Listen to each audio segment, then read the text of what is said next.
Hi, I'm Davis Gaines, and this is Hello, Jerry. Hello, Jerry!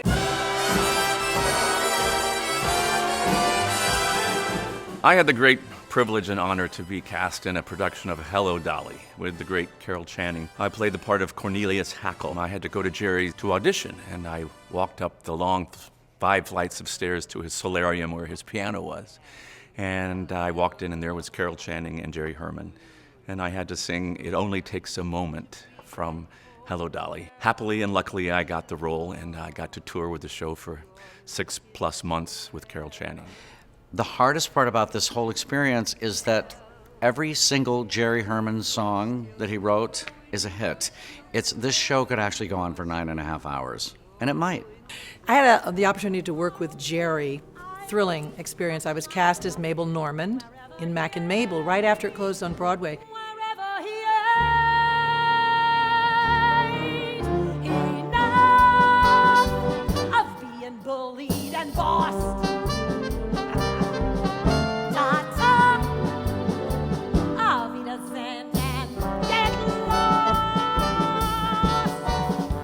We rehearsed it in New York, and we had a big gypsy run through in New York where Jerry actually played the piano on stage. Our entire orchestra was the upright piano, and Jerry Herman sitting on 2 phone books playing the entire score.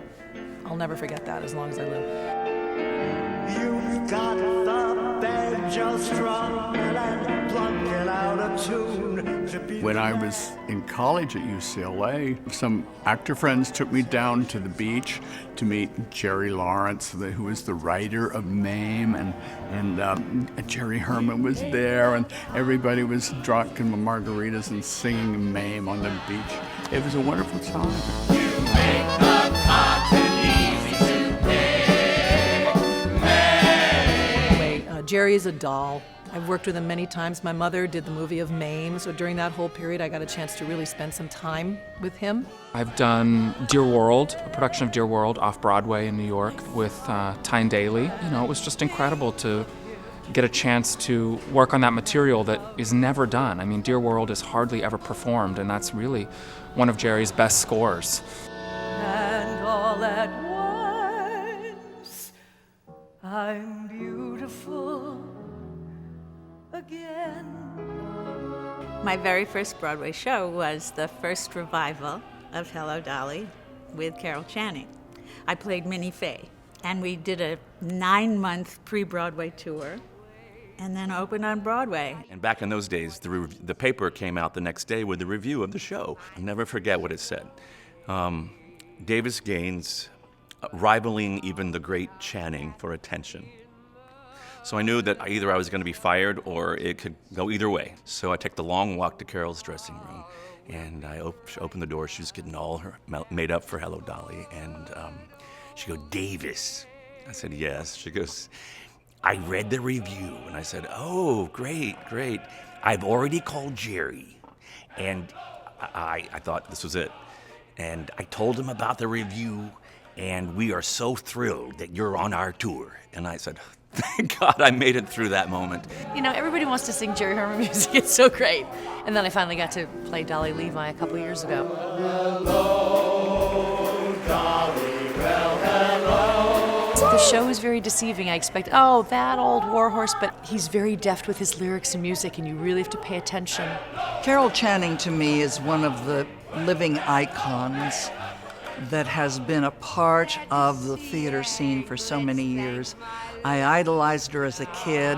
What was really nice is that she became one of my very dear and good friends. And Carole Channing was the original. She was still on Broadway, and I was the second Dolly. For I've got to go again. I've got to drive again. I've got to feel my heart coming alive again.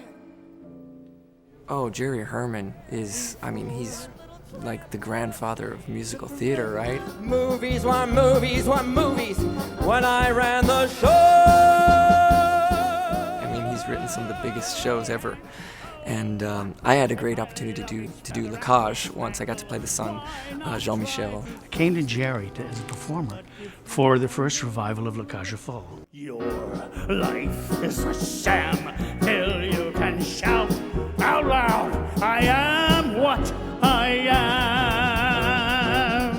And of course, he's always been a hero of mine since I was, 18, 19 years old. So, it's great to be around him so much.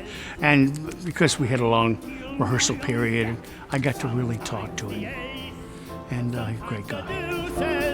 There's one life, and there's no return and no deposit.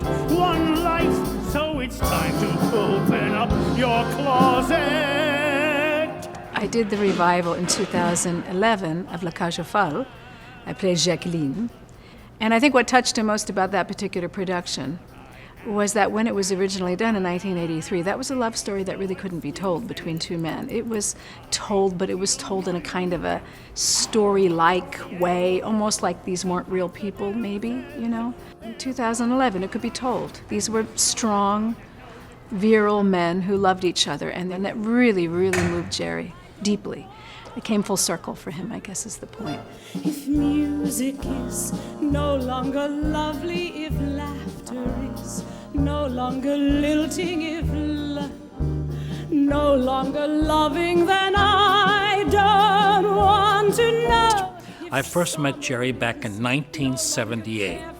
I had done a production with Carole Channing on Broadway called Lorelei, which was around 1973-74.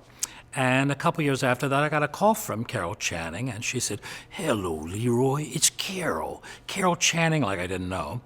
And she said, "I'm going to do a revival of Hello, Dolly, and I want you to play Cornelius Hackle. However, Jerry Herman doesn't know you, darling, or the director, Lucie Victor, but don't worry about the audition, you got the part." And indeed, I did get the part. I did the producers. Mel Brooks went to Jerry Herman first and said, "I'm making a stage version and I want you to do the music." Jerry just looked at him and said, "Oh, there's only one person that can do the music for this show." And he wrote this, and Jerry sat down at the piano and started playing "Springtime for Hitler," and it sort of put Mel on that trajectory that I guess I'm going to do this. Some Tuesday, Thursday, April, August, autumn, winter, next year, some year. Time heals everything. Time heals everything. I'm very grateful to Jerry for actually writing all those wonderful roles for women of a certain age, because there are still roles that I can play. So Jerry gave us a lot of hope. Did he need a stronger hand? Did he need a lighter touch? Was I soft or was I tough? Did I give enough? Did I give too much? Amazingly enough, even though I'm older than dirt, I can still play those roles, so ask for me. Bridge that gap, fellas. Find me an empty lap, fellas. Jerry writes from his heart, and his musicals will always live because of that, as currently Bette Midler is proving once again with Hello, Dolly. Right now, with everything that's going on in the world, I don't know any writer that's an optimist like Jerry Herman. No one writes with such hope, with such optimism, with such positivity, and we need it now more than ever.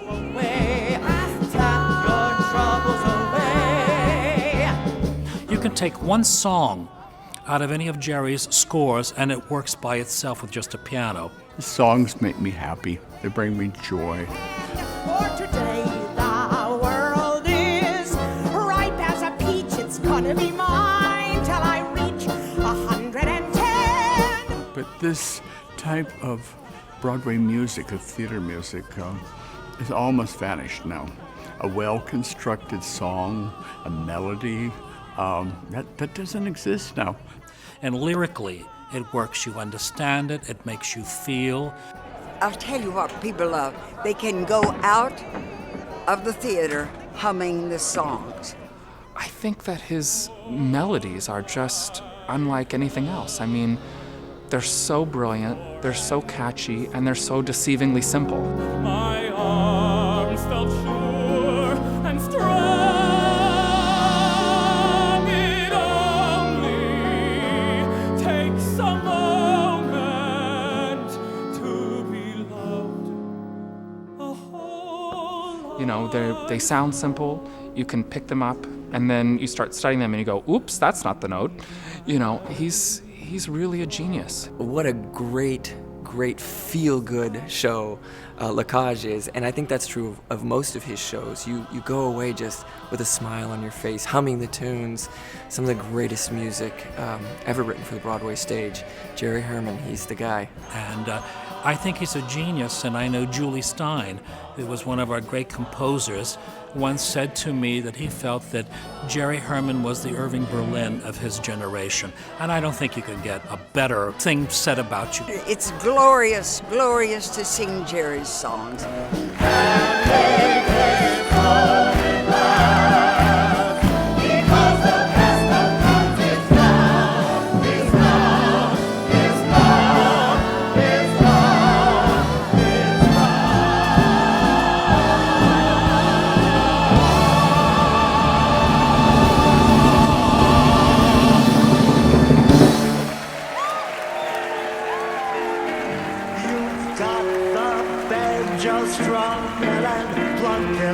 Tune to beat the band. The whole plantation's hum since you brought Dixie back to Dixieland. You make the cotton